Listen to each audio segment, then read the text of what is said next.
Hey guys, Tim with Defense Mechanisms.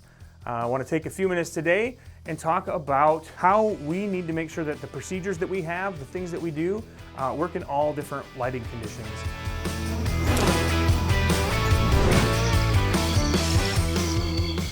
We see this a lot where people have spent all of their training is in the daytime, and so they only know how to do stuff in the daytime. And it seems dumb. It seems like, well, Tim, I know how to load my rifle. Tim, I know how to, whatever the thing is, right?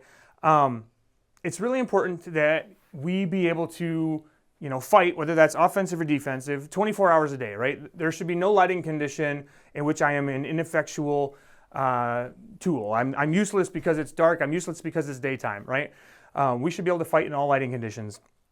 And as such, we should be preparing ourselves with procedures that work across all lighting conditions. The same way we do, the Alliance package that we do in CQB, we do the same thing where 2-man CQB is the same concepts as 4-man CQB, is the same concepts as 1-man CQB, is the same concepts as there's 5 teams running through the structure, right? We don't want to have a different set of rules for every different condition. Well, when there's 2 of us, we do it like this. And when there's 4 of us, we do it like this. And if there's 80 of us, we do it like this. When there's 1 of us, we do it like this. And obviously, between 1 and 2 in teams, there's going to be some mild variations of those things, right? But we want to have procedures that are consistent across all of our use cases. And so the same is true for lighting conditions. You guys have seen Jesse's load and make ready video. And I don't know if we did a version of that in the dark, but it looks the same. And so I'm going to demo our load and make ready just as an example of a procedure that can work in any lighting condition. But before I do that, just so you guys know, for safety purposes, this rifle is converted to UTM. The ammo that I'm going to be loading into it is UTM. I'm going to wear, for all of you in the comments, my safety glasses. And so are you. All right, so everybody's safetied up, all the things, right? And so in order for our procedures to work in all lighting conditions, they can't rely on our sense of sight. So if I'm going to load and make ready, now in our load and make ready, as you saw Jesse do, he did in all the correct orders, right? Our first load and make ready is with our safety equipment. We're going to make our safety equipment ready. Then we're going to make any team equipment that we have ready. After that, we're going to make our pistol ready. And so I'm just going to show just the glimpse of all this in making my rifle ready. And so if I have the ability to do so, if I'm making ready in a place that I control and I own, the first thing I'm going to do is present the rifle, go to retention, and I'm going to check all my lights, sights, and lasers and make sure they're set up the way that I want. Now I'm going to put my laser in a vis mode because I'm working with the cameraman here and I don't want to give him any IR. I'm going to make sure that my batteries are good. I'm going to let my stuff run for a second, right? Going to check my red dot against my white light, and then I'm going to shut all that off. I'm going to go ahead and lock my bolt to the rear, remove my chamber flag, and stow it. I'm going to pull a magazine. It's best to take this magazine from your speed reload pouch, not from a dump pouch or a pocket. The speed reload pouch, that makes sure that as you draw it out, that if there's any stuff in the way of that pouch, anything that makes that speed reload cumbersome, you identify it now, right? There's a problem now. Oh my gosh, my other magazine pouch is in the way of this, right? So my speed reload pouch is the table.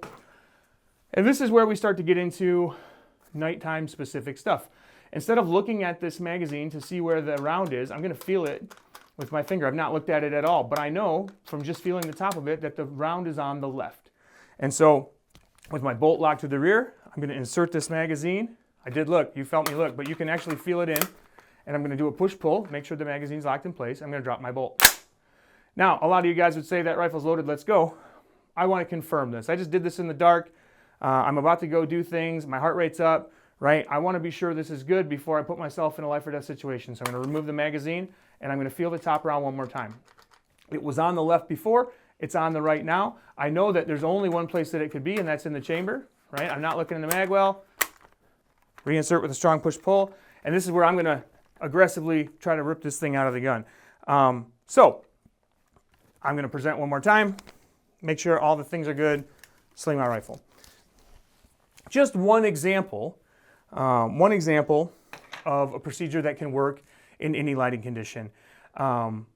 We also use barrel. I'm going to unload this real quick so that my camera guy's not out in front of a hot gun, even though it's just UTM. I'm going to go backwards.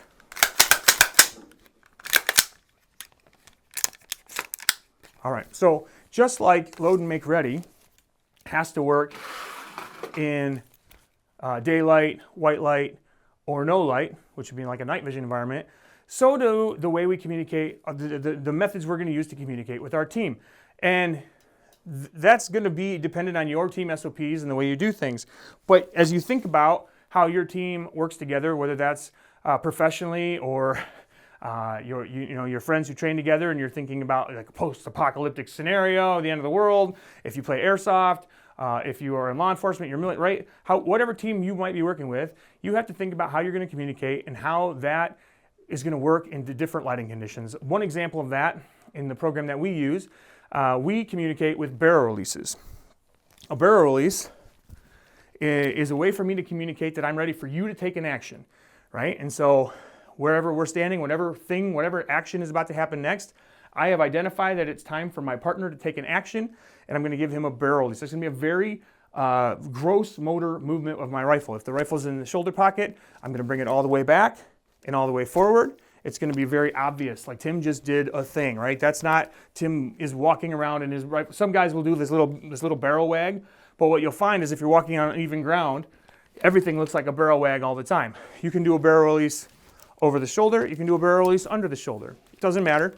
The point is that it's a gross motor movement that is easy to identify in your peripheral vision in daylight, under white light. Obviously, if the white light on the end of my rifle is on, becomes a very visible and very exacerbated motion. And also under night vision. Under night vision, we are obviously reduced to only 40 degrees of field of view, and it really cuts down our peripherals. And so we need a big, gross motor movement type communication between us and our partners so that everybody knows what's going on. And so that breaks down to other procedures we have. These aren't the only procedures that we have that work in all lighting conditions. But the point of this video is not to tell you our procedures. It's just to get you to think about, are you setting yourself up for success? Are you preparing yourself to fight in whatever lighting conditions you face? Or are you only ready for the day? Are you only ready for night vision? Are you only ready for white light? I would challenge you that if you have never thought about this before, if you have never asked yourself these questions, I think that you should go take a training class. I think if you have night vision or want to get into the night vision world and are willing to rent, TNVC offers training classes that definitely start introducing you to the ideas of fighting in the dark. And they work with all the technologies, right? They'll work you through white light technologies, they'll work you into all the night vision and laser stuff. And it really starts you to see how working, all of your daytime skills now start to get applied to the nighttime stuff. And obviously, I can't stress enough that I think everybody should train in Alliance Police Training in Alliance, Ohio. I think that Joe Wire is the unsung hero of the training industry, and he is, my mentor in every way that a man can be another man's mentor, and then some. So I think that if this is stuff you've never thought about before, training is where you need to go. I know that if you go to TNVC, and I know that if you go to Alliance, they will teach you procedures that work in all lighting conditions. And that's just what I want you to think about today. As you think about how this applies to you, realize that you will not get to dictate when the fight comes. You will not be in charge. And if the sun is off, the sun is off. So please think about this and get the appropriate training as needed. If you guys have any questions about procedures, working day, night, light, no light, that kind of stuff, please hit them up in the comments. We love the interesting cesspool of the internet that the comments can turn into. And so let's have some fun. Let's challenge the way each other think about things. Tell me what I missed. Tell me what I don't understand, and we can argue and converse until our hearts are content. I really appreciate you guys watching, and hopefully I'll see you on the next one.